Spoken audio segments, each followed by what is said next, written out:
An OR day or a clinic day?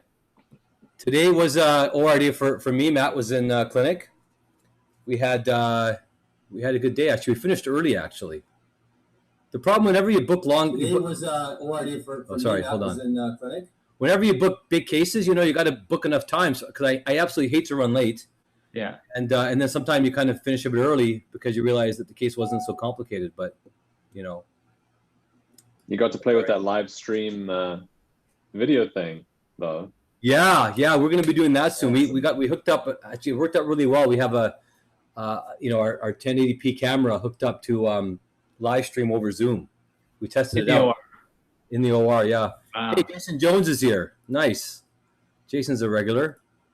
Yeah, so it was pretty cool. And actually, the quality was pretty good. So we're going to do some live surgery, which is obviously always a bit hazardous, I guess, sometimes. So is there commentary as well? Yeah, everything. I mean, it had a mic. You can hear people talking. You can take questions. Wow. So it's going to be pretty I was cool. in clinic and he was in the background. They were operating. It felt like we were connected. Like it was really cool. Really, really cool. That's amazing. Yeah. We had some iris suturing, sublux lenses. I had a IOL dislocation that I ended up suturing to the iris. So yeah, it was a good day. Let's see where people are coming in from. We got Jason from Iowa. We got Dr. Aborig from Libya, and we'll let people chime in where they're coming from. Nara from Recife. I remember you very, very well, very well. From Brazil. And Pittsburgh. Emily from Pittsburgh. That's great. And we got Matt from all over the place. You're kind of an international guy, Matt. I guess so, right? I met a South African. I feel like I meet a South African in Canada every day. It's weird. There are a lot of South Africans here. I mean, in Toronto. I mean, you get everyone from all over the place. Yeah, it's cool. And Rahul, how was Rahul? I'll introduce Rahul shortly, but you just came back from Atlanta. Did you miss Canada? Did you miss Canada a little bit? A lot of it. I mean, it was tough. Especially with the COVID situation. I was eager to get back, but I do miss being there. And fellowship's a fun time, so I'll miss that too. But new beginnings. Yeah, that's true. Yeah, Atlanta's a pretty big happening place, isn't it? I mean, it's a great city. And it's perfect because it's the type of city where everybody wants to go, but few of my friends, for example, had been. So lots of visitors and people liked it. That's great. Yeah, it's certainly a big hub. Yeah. We got Curitiba, Dr. Zapparoli. He's got one of the coolest names, Zapparoli. What do you think that? Don't worry, ma'am. Dr. Zapparoli is on it. It's well taken care of. There's Ricky Enzor. Shout out. What's up? Yeah, Ricky's been here a lot. That's great. Yeah. She's been busy doing things. So we're gonna get started shortly. We've kind of been moving around our Prism rounds. We were on Saturday morning, and we thought we would do a little bit on Wednesday evening. It's always nice to kind of mix it up a little bit, and we're happy to have. I think it'll be a pretty interesting discussion talking about interesting glaucoma cases, or is it glaucoma? And Rahul will enlighten us on that very question and those topics. So maybe we'll get started. Laura's here now, so we can start. Since Laura's here, we'll give that. She gives us permission to start. So let me pull up my slides first of all. It's really a pleasure to have everyone back here. It's hard to believe we did our first online rounds in March when everything was shut down and everyone had time, and we didn't have all these webinars going on, and it was quite a time. And then we've evolved where we escalated and then reduced our time, and we've been busy. But these things continue on, and I find them personally to be such a rewarding experience that we really love to continue. It is my pleasure to introduce our guest here, who is Rahul Sharma.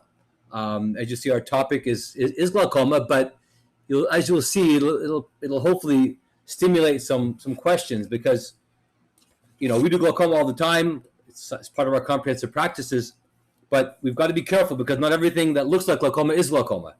And so Rahul, who's a comprehensive ophthalmologist focused in neuro-ophthalmology, will be speaking here, and him and I and Matt Brink, who's on with us as well, one of our fellows, will be interacting, and I hope that all of you will also ask questions. Rahul actually just came on board at Prism Institute and Trillium Health Partners.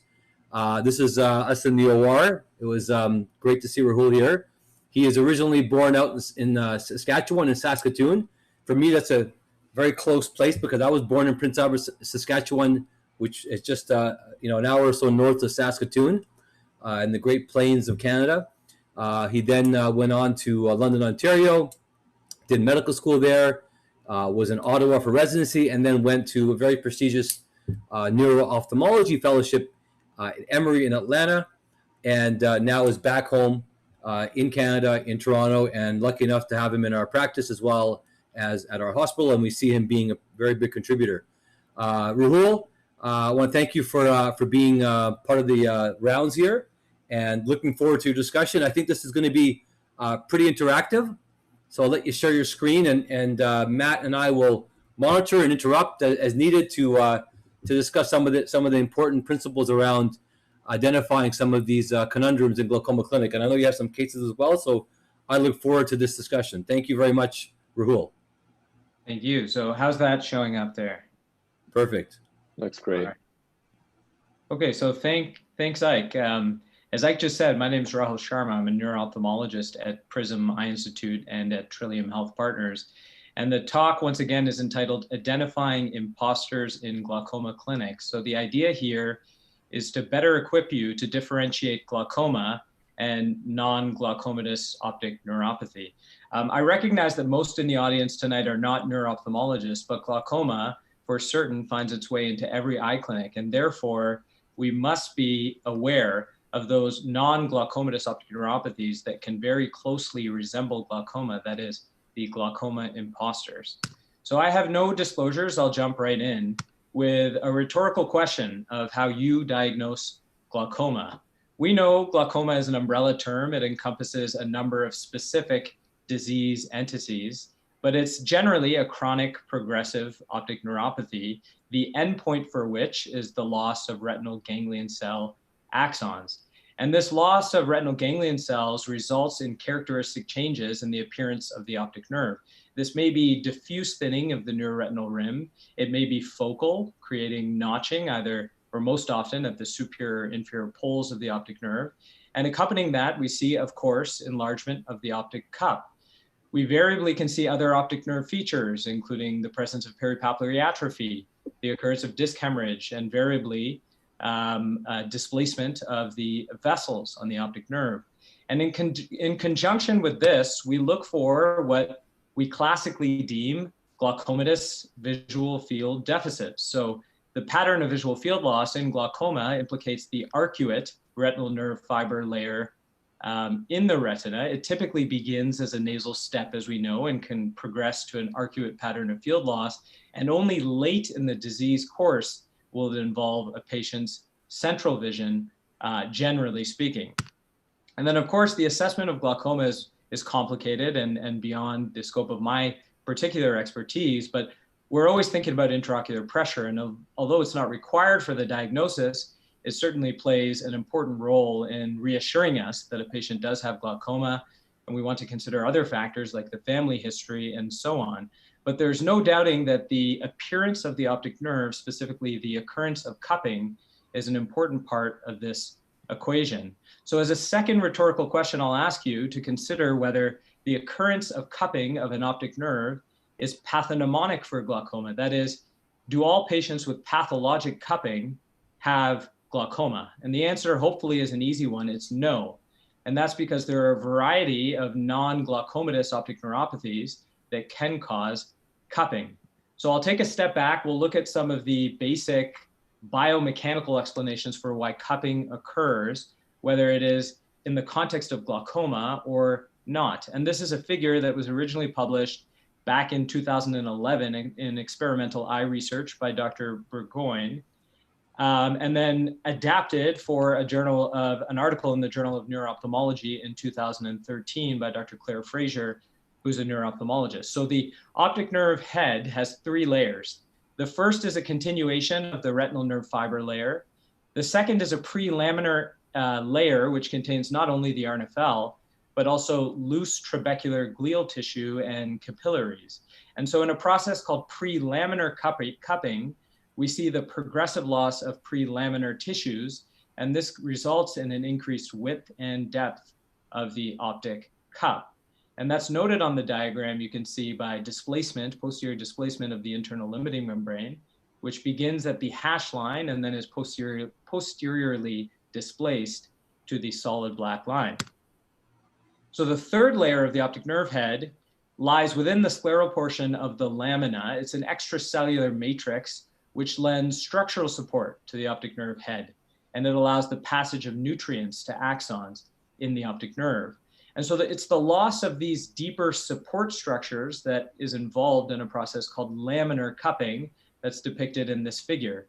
And so when we think about cupping, we think not only of axonal loss, but also the remodeling of some of these support structures. And indeed, both of these processes are not specific for glaucoma. They can occur in the context of several non-glaucomatous optic neuropathies. And as additional food for thought, when we see a predominance of axonal loss without much structural remodeling, we may see just optic disc pallor, and that's the situation in many non-glaucomatous optic neuropathies. But if there is a relative predominance of change to the support structures with less axonal loss, we may see a degree of cupping without clinically appreciable pallor. So thinking about the optic neuropathies that can result in cupping, we first think about glaucoma. You know, this is the most common optic neuropathy, and if you ask Ike, it may be the most interesting, but there are many other categories of optic neuropathy. I've listed broad categories here: papilledema, for example, bilateral disc edema that can result in optic neuropathy, specifically in the clinical context of intracranial hypertension.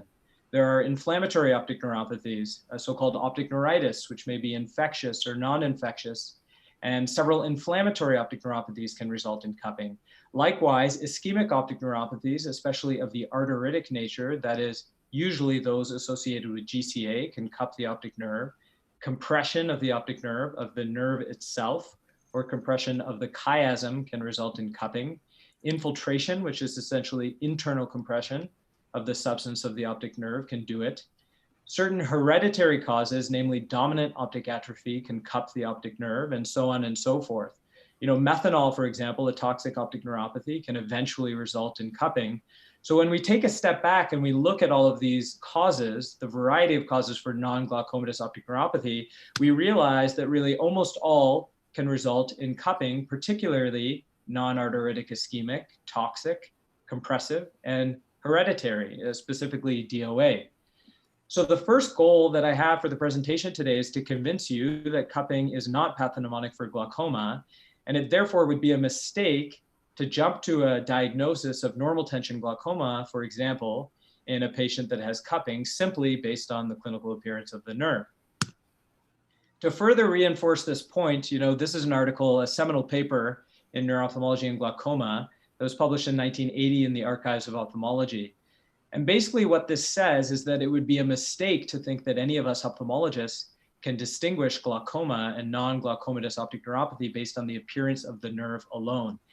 This was published by Dr. Jonathan Trobe. He's a neuro-ophthalmologist in Michigan, but he was at Bascom Palmer at the time.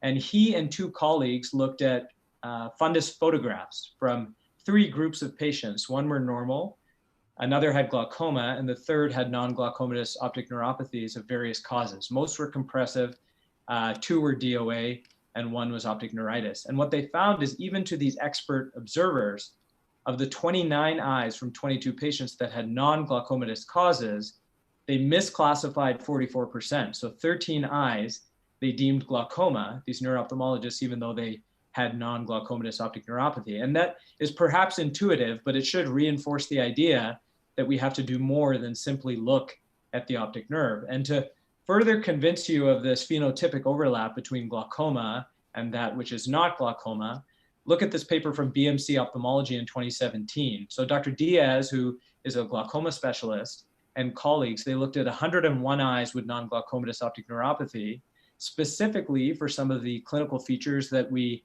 tend to deem glaucoma. So vertical cup to disc ratio greater than 0.6, asymmetry greater than 0.2, localized defects to the RNFL or to the neuroretinal rim, and or disc hemorrhages. And of these 101 eyes, 15.8% had at least one feature and therefore qualified as a glaucoma mimic. So to summarize, we know optic neuropathies have overlapping clinical features. And based on the appearance of the nerve, we can never really be certain that a patient has glaucoma. So stepping back to that original slide, of how we go about making the diagnosis of glaucoma, you can imagine that this creates some diagnostic uncertainty. And so in cases where we lack the classic visual field deficits and we lack a history of documented elevated intraocular pressure, it becomes even more challenging. And these are the cases that we may be inclined to call normal tension glaucoma, but primary purpose of this talk is to ask you to exercise some caution before doing that. So this is a paper published by Ike, I believe in 2001, here at the University of Toronto. And they ordered MRI for 62 patients that they prospectively enrolled. 62 had normal tension glaucoma, 70 had primary progressive open-angle glaucoma, but had controlled IOPs. And they obtained an MRI in each of them. And the diagnostic yield of this was very poor. So only 4 patients had significant lesions on the MRI. All were compressive lesions. These are cellular and supracellular tumors that are compressing the chiasm. So as a basic reminder, we know that when there's chiasmal compression, this will cause afferent visual dysfunction and the appearance of optic atrophy, plus or minus cupping of both optic nerves. So it follows logically then that these cases could easily be recognized as having glaucoma, even though they don't. So that's an important paper. And the reason I mention that is because although the purpose of the talk is to ask you to exercise caution, I'm not advocating for the indiscriminate use of MRI. I'm going to, as part of this talk, ask you to ask 7 questions of yourself that will help you to adjust your pretest probability before you undertake a workup for a non-glaucomatous optic neuropathy. So maybe I can pause there for a moment. I can ask you anything else that you want to add on that study, or perhaps your personal approach to normal tension glaucoma cases. Well, this has certainly raised a lot of controversy. And I remember this project, it was a resident project, and my preceptor, Graham Trope, who was our chairman, basically made it a routine to basically obtain neuroimaging for any patient who had a diagnosis of normal pressure glaucoma. And this included on diurnal testing to ensure the IOPs were not actually elevated and perhaps not picked up. His feeling was that the yield was significant enough to do it.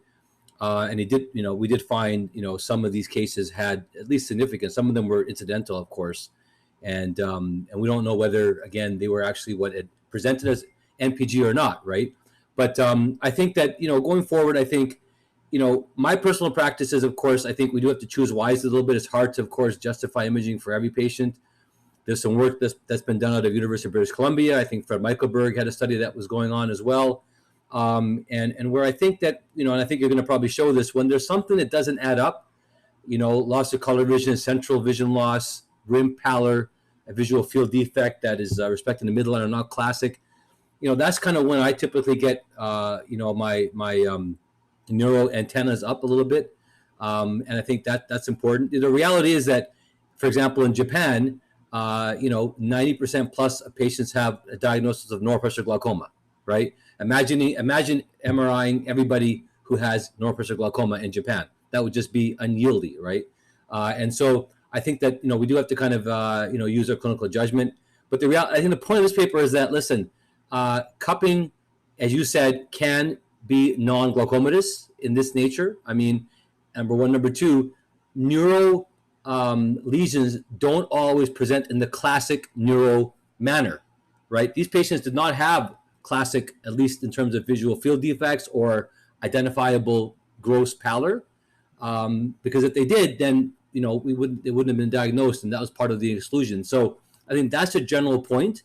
And I think that's I think what the relevance of, I hope this paper is raised in that context. Thank you. I mean, I appreciate those comments because they nicely set up the remainder of the talk. You mentioned that you have, personal red flags that you look for in determining whether or not you need to undertake a workup. So that's what we're talking about today. What clues do we have to identify the glaucoma imposters? This is the so-called toolbox that's at your disposal clinically to identify those cases that you should investigate a little bit more carefully. So these are 7 questions that I've distilled it into that you should ask yourself. The first one is, what is the onset of vision loss and what is the progression been? This is a very basic premise. And to illustrate this basic premise, I've used a basic figure that I've adapted from Dr. Andy Lee, who has a YouTube series, a great YouTube series on a variety of topics in neuro-ophthalmology. And I'm using it to illustrate a point. So when we see a patient who has an acute or subacute loss of vision, let's say a young female Caucasian patient, and then thereafter experiences either a spontaneous resolution or an improvement after treatment, when that vision loss is accompanied especially by pain or pain with eye movements, we recognize it as being optic neuritis. And this is a story that we would never confuse with, the majority of patients that have glaucoma. And likewise, there are other classic scenarios of a 70-year-old vasculopath that may lose vision suddenly with or without symptoms to suggest an underlying vasculitis like GCA. And we recognize these cases to be ischemic optic neuropathies. And in the majority of our glaucoma patients, what we see instead is a chronic bilateral, very slowly progressive optic neuropathy. And so that clinical scenario, that tempo of vision loss, does not apply to all patients with glaucoma. And it's certainly not specific for glaucoma because we can see it in a variety of other causes like compressive optic neuropathies, toxic optic neuropathies, nutritional and hereditary optic neuropathies. But the reason I tell you this is because when a neuro-ophthalmologist receives a consult from a glaucoma specialist for query non-glaucomatous optic neuropathy, oftentimes these patients have rapidly progressive disease, at least disease that's progressing faster than expected for their other clinical parameters, or they're in very advanced disease and there's the thought by the primary provider that they warrant a second look. And in those cases, the history is paramount because where we would begin in looking at a case of possible non-glaucomatous optic neuropathy is by tracing back from the origin, the history of glaucoma and the patient's symptoms. And you'd be surprised that in some cases, patients do provide a history that is indicative of a non-glaucomatous cause, albeit many years in the past. So the history is paramount, and you really want to take the history of the onset of visual symptoms and carefully compare that to the patient's exams and their intraocular pressure.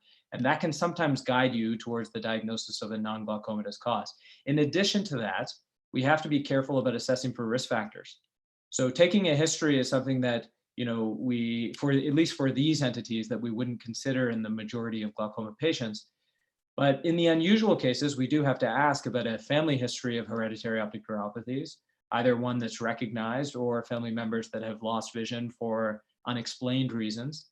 And we know that the hereditary optic neuropathies can be inherited via a variety of inheritance patterns. So for Leber's hereditary optic neuropathy, for example, though it doesn't often mimic glaucoma, we want to ask about maternal inheritance patterns. And for DOA, we want to ask about and or examine parents and children and so on.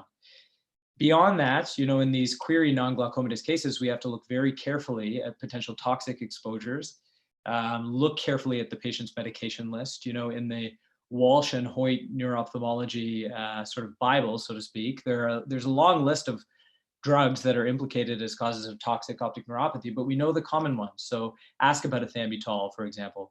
Ask about known nutritional deficiencies, B1, B12, whether the patient may have had prior malabsorption syndromes or bariatric surgery or other GI surgery. Ask about a history of trauma, as that can cause cupping. And then in a crucial point that I think will be highlighted as we move on to our cases, you do also want to ask about symptoms of pituitary hypothalamic dysfunction, about other neurological symptoms, because if compressive optic neuropathy is the primary mimic that we often see in these cases, many of these patients have pituitary tumors and therefore have pituitary dysfunction and symptoms of that. Many hereditary optic neuropathies will have neurological symptoms, the so-called LHON plus or DOA plus. So ask about the patient's medical history. Otherwise, it may just give you a clue. So moving on to some of the clinical clues. So as I just said, central visual field involvement must be a red flag. We'll go first to the basic anatomy. This is the general organization of the RNFL in the retina. Glaucoma, as we talked about, tends to involve arcuate fibers preferentially. On the other hand, in a variety of non-glaucomatous optic neuropathies, think toxic, hereditary, and nutritional, the involvement preferentially involves the papillomacular bundle, which is illustrated in red.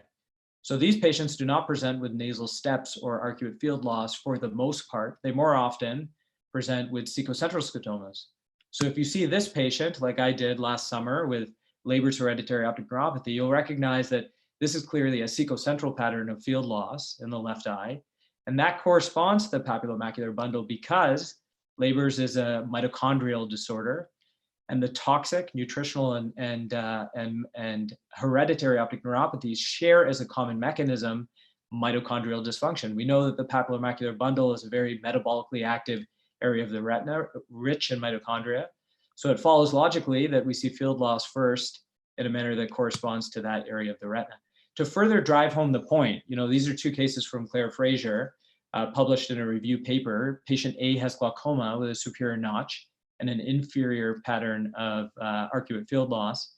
Patient B has dominant optic atrophy. And you'll recognize that not only is there cupping, but again, as Ike mentioned, there's clear temporal pallor, and the pattern of field loss is central. And so these are obvious red flags, but they bear mentioning.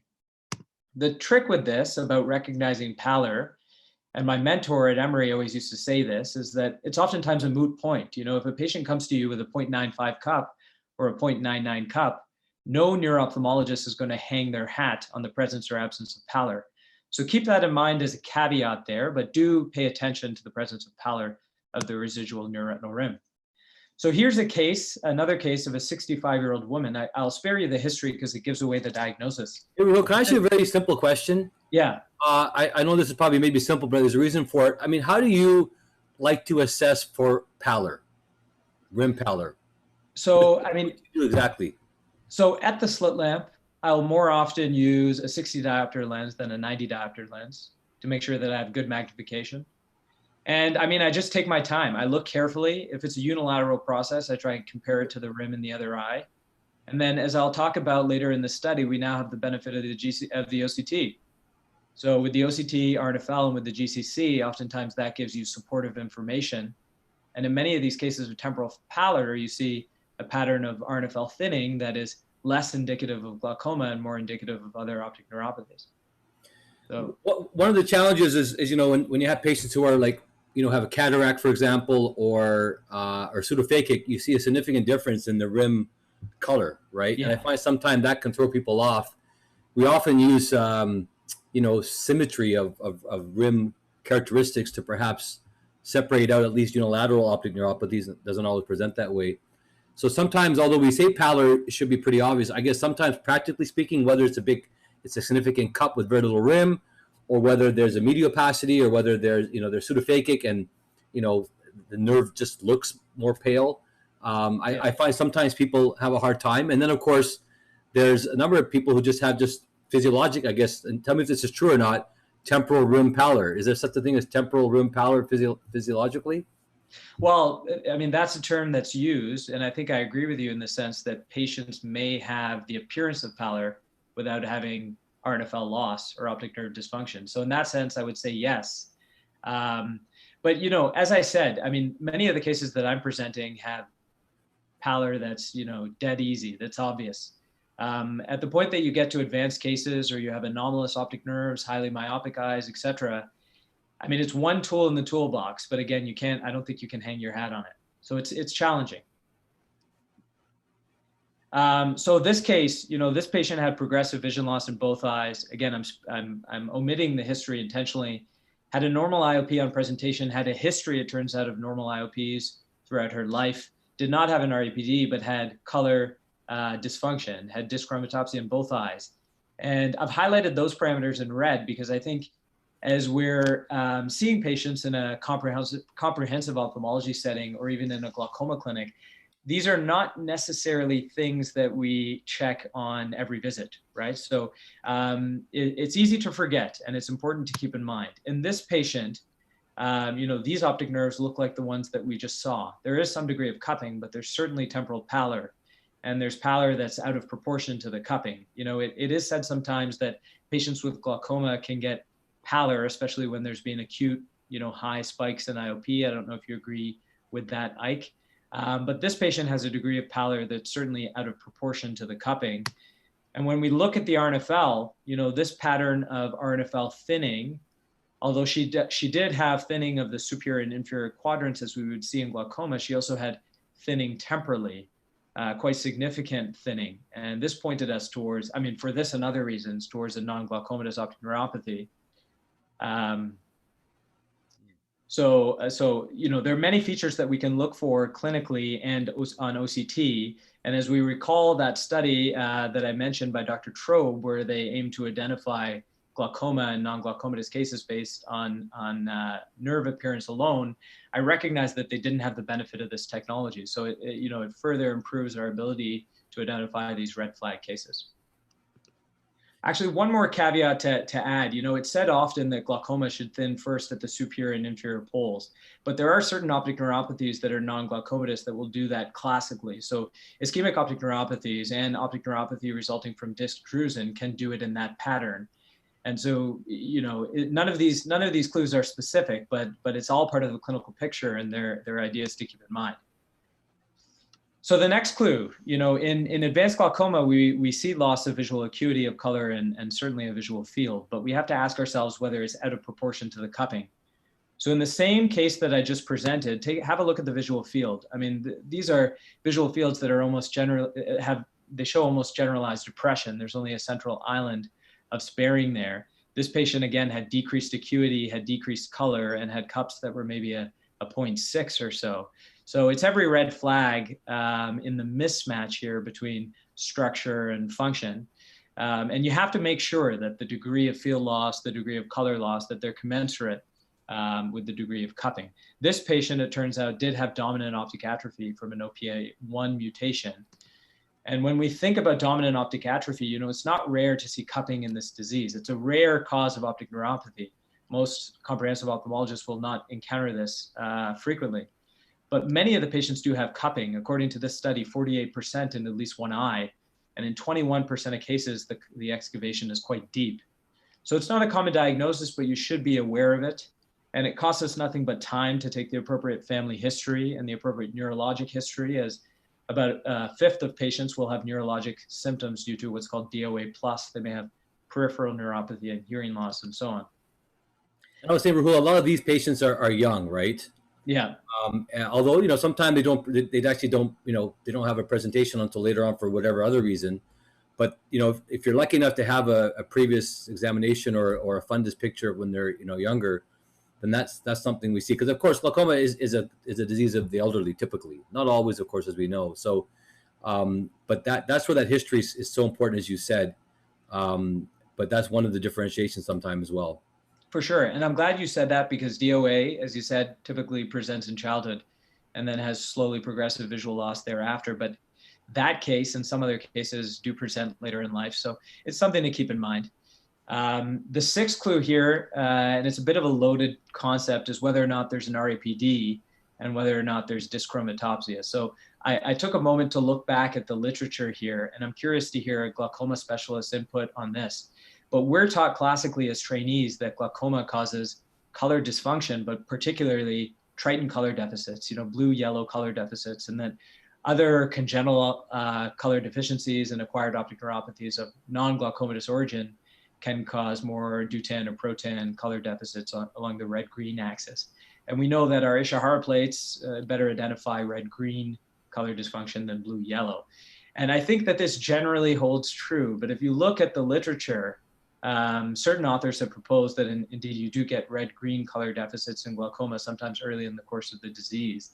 I think having 4 and 5 color plates out of 16 in a patient with 0.5 cupping should always raise a red flag. But the concept of how exactly color loss occurs in glaucoma versus non-glaucomatous optic neuropathies is a bit tricky. I don't know if you have any insights there. Yeah, I think you're right. I mean, we do know that, you know, looking at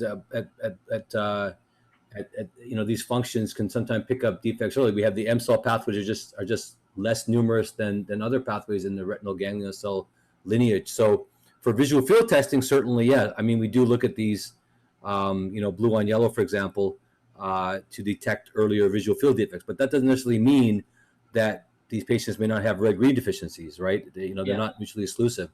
So it's one thing to kind of use it as a early screening tool for glaucomatous visual field loss, blue on yellow, and it's another issue to talk about, you know, what's the pattern of color vision loss, so to speak. I don't think it's enough typically to detect a significant change on, for example, Ishihara plates. I don't think it is enough to do that. But on subtle visual field testing, yes, you can find some localized defects, but that should not translate into not being able to see an Ishihara color plate. You know, at least in terms of you know, early glaucoma.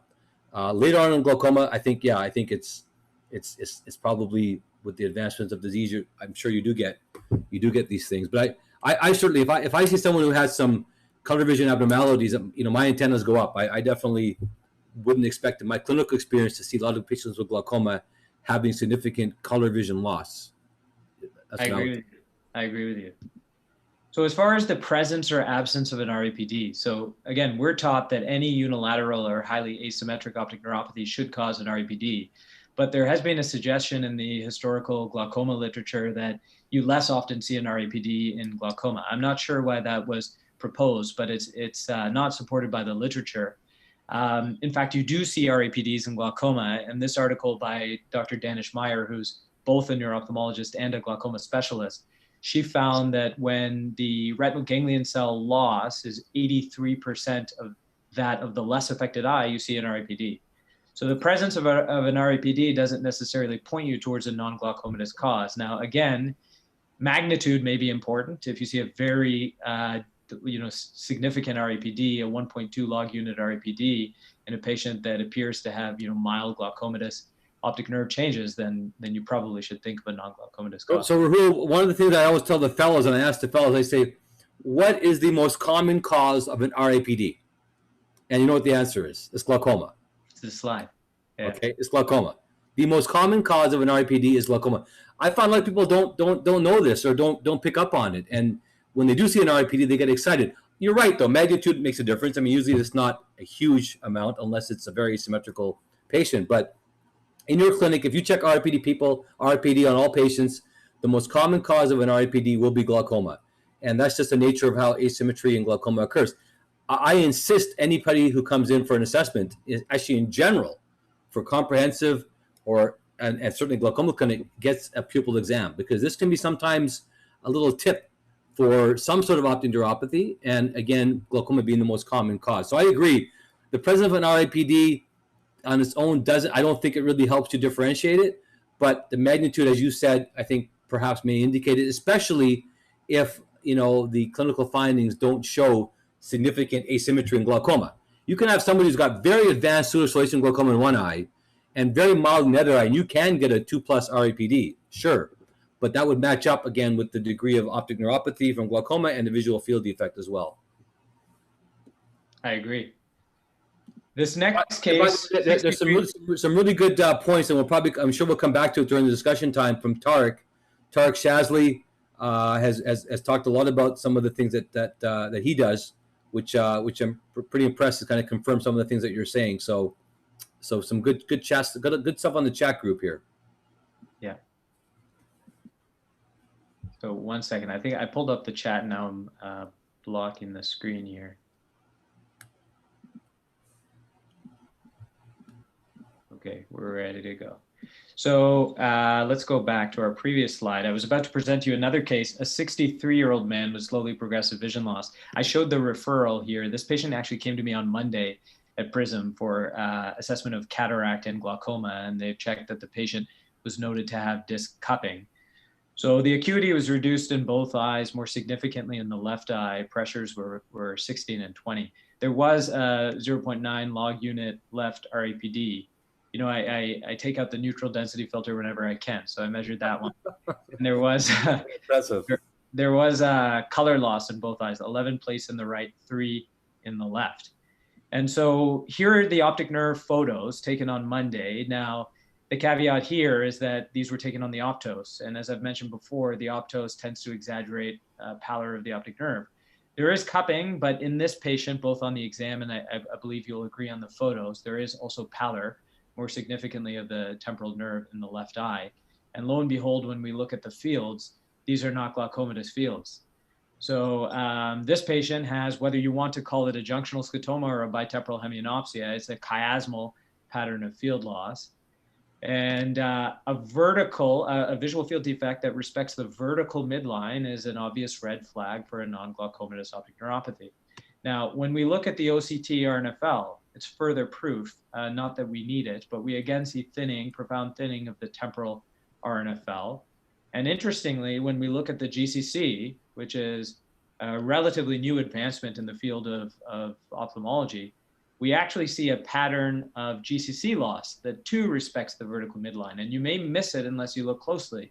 So when you look at the nasal hemifield of the GCC, which we know subserves the temporal field, especially on the sector analysis, it is a pattern of GCC thinning that's more profound nasally and respects the vertical midline. And this is what we expect in a patient with a chiasmopathy.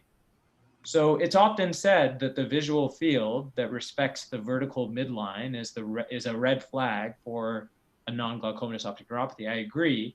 I would only add that a GCC that respects the vertical midline is another red flag. And so to further drive home the point, here's a paper from my fellowship mentors and a colleague in neuro-ophthalmology in Toronto, Dr. Michelli. Great paper. The first case that I'm presenting from their paper is it's nearly identical to the one I just showed. The fields look the exact same. This is a patient with sellar mass with chiasmal compression and a junctional scotoma pattern of field loss, did have cupping.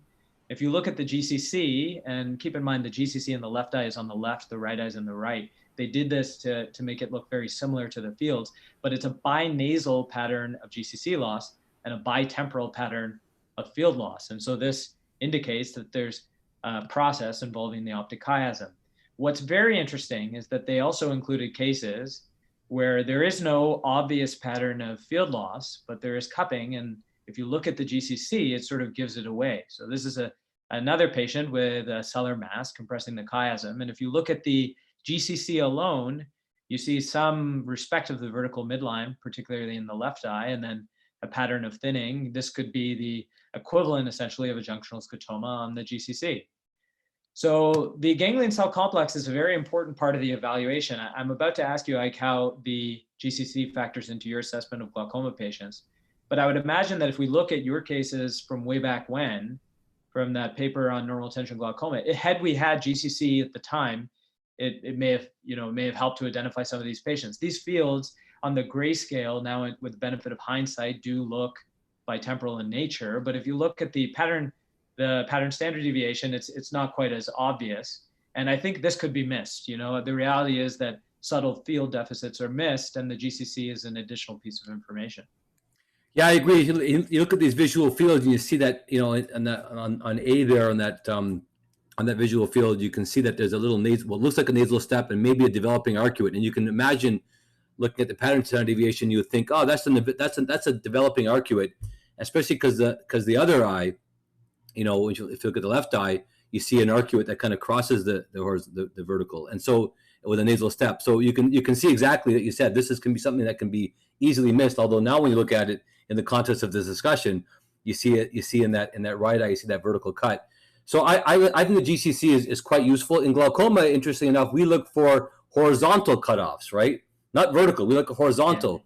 GCA or GCC loss that respects the horizontal raphe, because that's typically classic of glaucoma, and we actually see a cutoff, and that's valuable.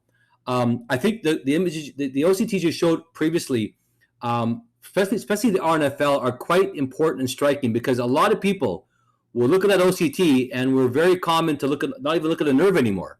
Look at the OCT and go, oh, we see superior and inferior pole, flattening of the RNFL, bundles, and that's glaucoma, right?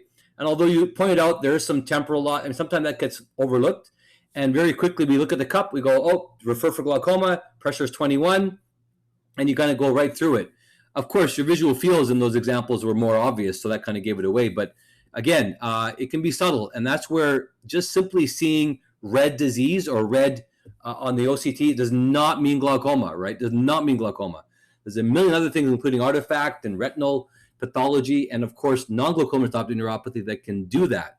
And so it's putting the picture together. And I do think that we don't spend enough time looking at the optic nerve, because that's often where the secrets are, and can give us some information. So as far as GCC, yeah, I do think that although I still like the RNFL to look in glaucoma, it really, I think, adds additional information. I do like looking at it for subtle glaucomatous changes, although I think in general it's probably a little bit less specific in glaucoma. There's many other things that can result in some ganglion cell changes. But I like the idea of what you said before, looking at that pattern. And I think as Tarek mentioned, he's all over the place here. We should get him online here, but he's written GCC is the MRI in the clinic, right? Which actually is a nice way to think about it in terms of what it does. And I think it's really cool that you guys in neuro are now using OCT as an important diagnostic tool. This is certainly not what I saw, 10, 12 years ago, 15 years ago, right? Before we had the advent of that, and even recently, I think. So yeah, imaging of the posterior pole yet again is important, but we need to be able to look at patterns here, right? And it's not just because it's red, it's glaucoma, for example. So, I mean, that pretty much wraps things up, to be honest. Looking back at the 7 tips that I've given you, this is the toolbox for identifying glaucoma imposters. We talked about the history, the onset, tempo, and then progression of vision loss, whether or not there's central field involvement, especially early in the disease course, whether or not there's pallor of the residual rim. We talked about a degree of visual dysfunction that's out of proportion to cupping. We discussed the presence or absence of an REPD and how that may not help you. And then the idea of color vision loss, which, although some studies implicate, glaucoma as a cause of early red-green color dysfunction, for the most part, if you see a patient performing poorly on color vision testing in clinic, that should raise red flags for a non-glaucomatous optic neuropathy.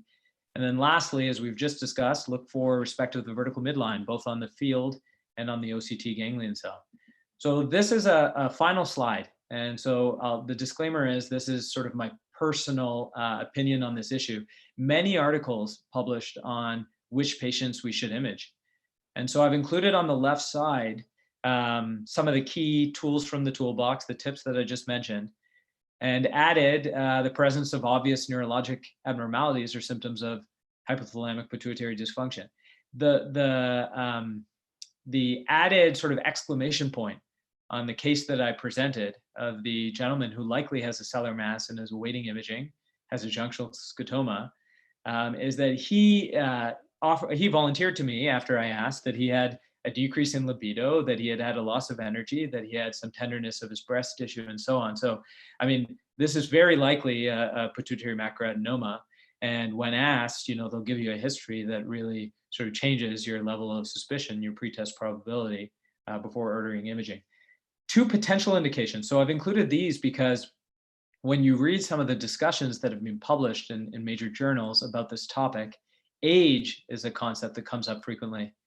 And so some will say that you should image all patients less than 50 or 40 or whatever the cutoff may be. I think you have to sort of take the information in context. There are young patients with glaucoma, of course, and sometimes the clinical history explains the degree of visual dysfunction. So I don't think all young patients require imaging. And then a rapid course, again, can be explained based on the patient's IOP and glaucoma history. But these are yellow flags, if you will, potential indications for imaging. So that concludes the talk. Eager to hear any further thoughts. There's some really good stuff on the chat group that I think we should get to. And again, Tarek's been really great and been really busy in what he's added here. A couple of things. I think there's a comment about patients with typical neuropressure glaucoma. Right. There's a lot of patients that present to us with, classic glaucomatous findings, a visual field defect, classic cupping, no specific neuro red flags even, although it's in your differential, of course. And then what do you do? And I do think Tarek, makes a good point. I do think that, we look at things like non-IOP and IOP factors. Does this patient have occult glaucoma that maybe is presenting with IOP spikes. We like to do, home tonometry, for example. We look at perhaps at a history of angle closure or other causes or steroid use and other things like that may have caused IOP elevation. And then we think about other non-IOP factors, of course, and that includes, systemic hypotension, sleep apnea. I think is a big one. I do like that, and I think Tarek has mentioned that, which I agree with. Interestingly enough, Tarek has mentioned carotid Dopplers, and I have now seen in my career. I think Matthew, you may remember I discussed a case earlier when you started your fellowship, where patients who present particularly with unilateral glaucoma or asymmetric glaucoma in the absence of anything else secondary, that and with risk factors that have been found to have a compressive, significant carotid artery stenosis. And although I have to say I don't always do it routinely, I do order it when I see that, and I'm surprised to see sometimes what I find. And in fact, that you may actually save someone's life by identifying that. So that's one of those little sleeper diagnoses. Again, I do question, of course, doing it for everybody, but it's something to consider.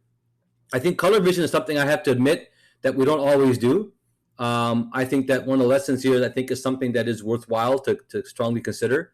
And I think that's something that we should perhaps be thinking. And as you've seen earlier, some of the things that you mentioned already. And again, Tarek, those of you reading the chat group has been very helpful and very good. That being said, people with neuropathic glaucoma, they typically don't progress. And when they do progress, it's pretty slow. So I'm not in a rush to aggressively treat these patients. Now, if you're living in Japan, it's a little bit different.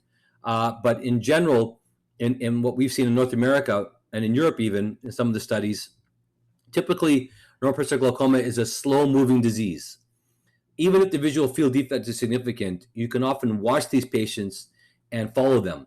One of the things that I will point out that where Rahul mentioned at the beginning, diagnosing glaucoma, there's one thing that I want to add to what you said, which is the word progressive, right?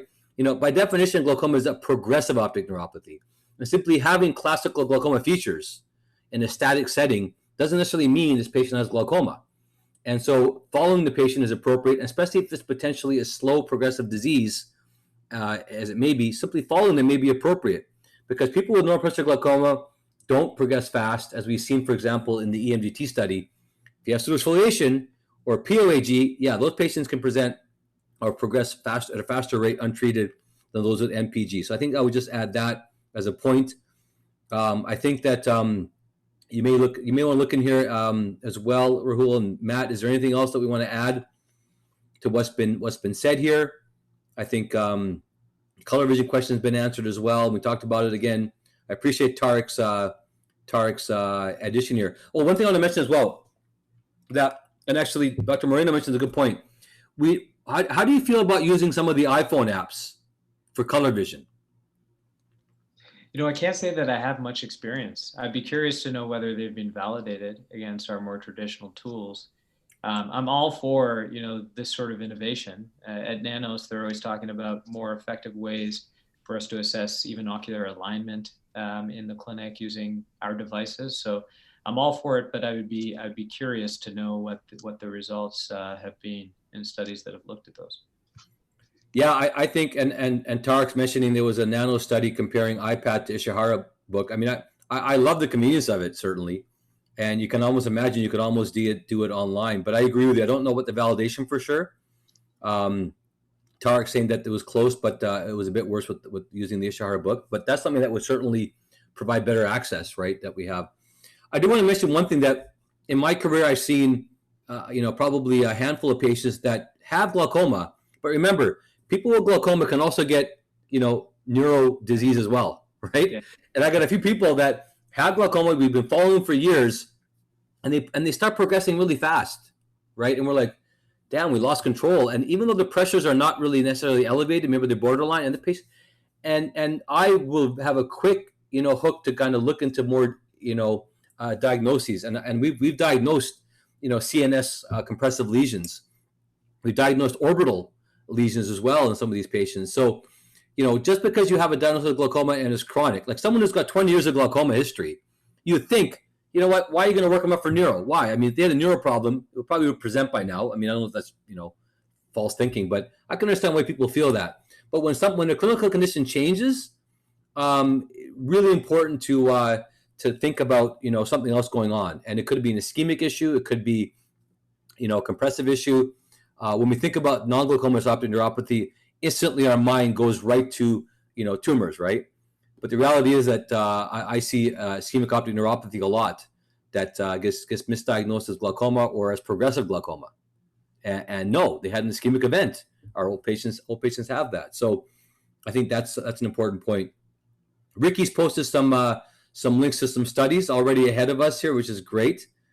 And a validated test for looking at APD as well at home, which I think is very cool. I love these ideas now with COVID. Of course, we're doing a lot more in terms of what we can do at home. So maybe, Rahul, we should think about some of these things to send our patients to do at home. At least it may give us some indications to look into them some more detail. So I like that. I'll have to look that up. It's the big red dot test. So thanks for sharing that. I want to maybe give you some last comments to add here, Rahul. And again, if there's any questions from the audience, I know that this was a great review of some of the imposters in a glaucoma clinic, which for me personally, of course, is so relevant. But any other pros you want to maybe add, and maybe I'll get Matthew. Matthew, you're of course fresh off residency and now into fellowship. Anything you want to add or any questions you have? Yeah, it is as a fellow kind of scary seeing that OCT RNFL and thinking, wow, if you're telling me that's not glaucoma, it's a little scary, But then, you go to the visual field, you're like, okay, I think I'd be okay. I'd probably, have my antennas up for that kind of thing.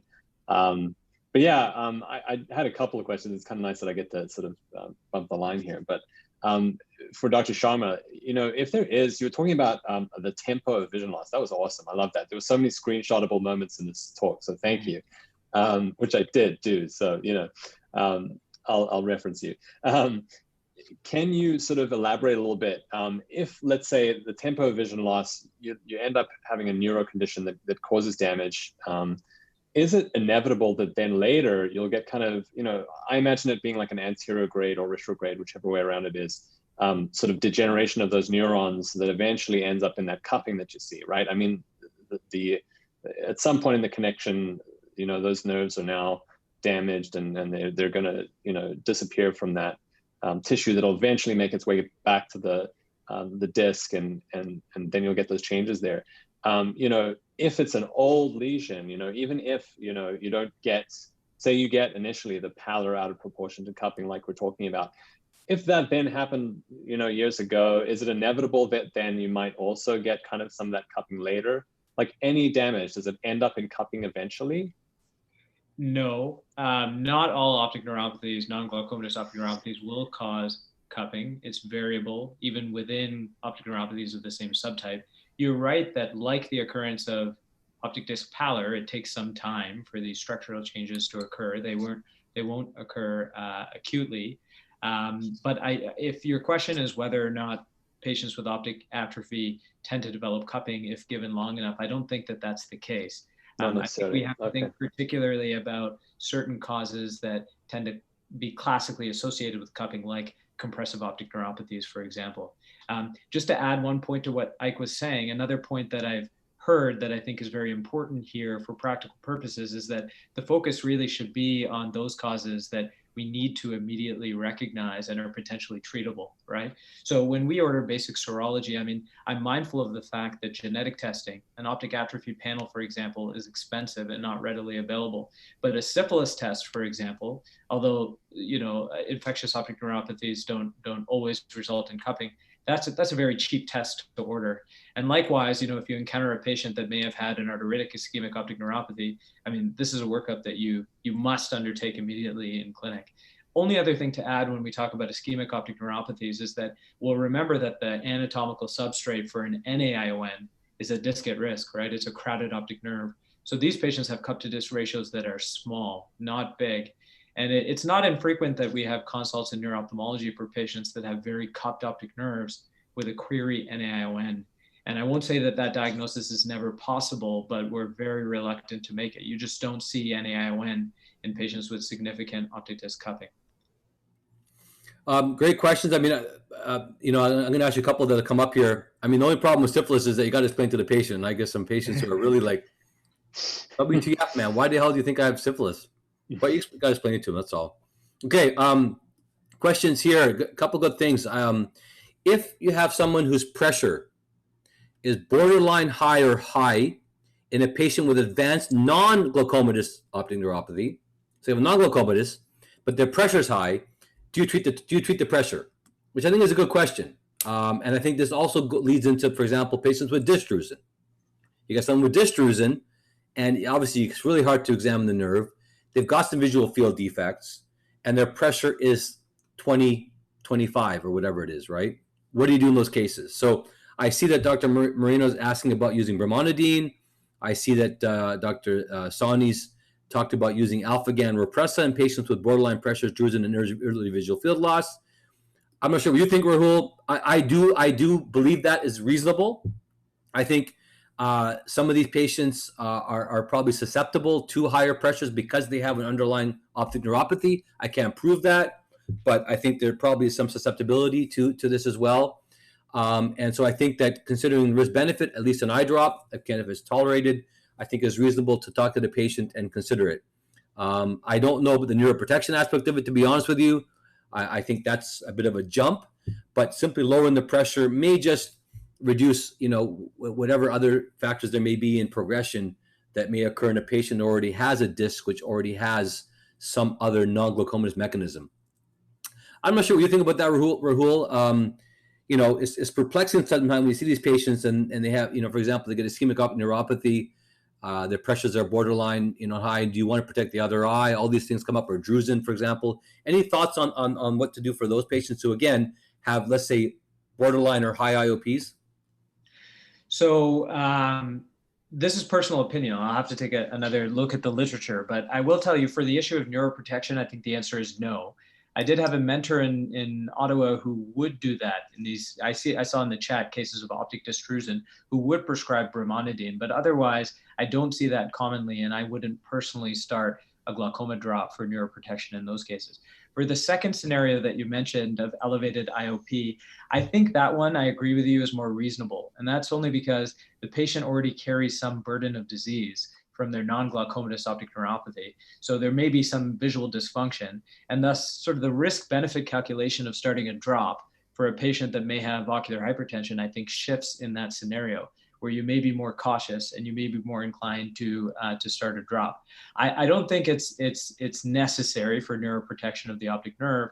I don't think patients are necessarily more susceptible to glaucoma because they've had a non-glaucomatous optic neuropathy, but I do think that it's reasonable to change the threshold because they've already experienced some degree of visual dysfunction, and you want to mitigate the risk of vision loss for their remaining days. I think that makes sense, and I think that we don't like to treat pressure on its own in the absence of a risk of risk factors, whether it's a thin cornea or nerve issues. So I think that that's reasonable. But in this setting here, there's just something more going on, right? It's not a normal disc, and I think for that reason, I think it's reasonable. Of course, if the patient's not tolerating drops and you need to do surgery on them, I think that would be another jump, though. So Tarek's also asked about a question. So Tarek, I want you to come. I want you to be one of our panelists in the future. I love all your points and your questions. I need you to come on one of our rounds here. So Tarek has some concerns about using intracameral mydriatics with phenylephrine in cataract surgery on patients with NPG, normal pressure glaucoma, worried about posterior diffusion of the vasoconstrictor. And admittedly, it's a concern without maybe necessarily any science. I would be honest with you. I think when you have an intact capsule and zonular apparatus, I think it's very unlikely that you get these intracameral agents migrating posteriorly. First of all, I don't think you need to inject a lot.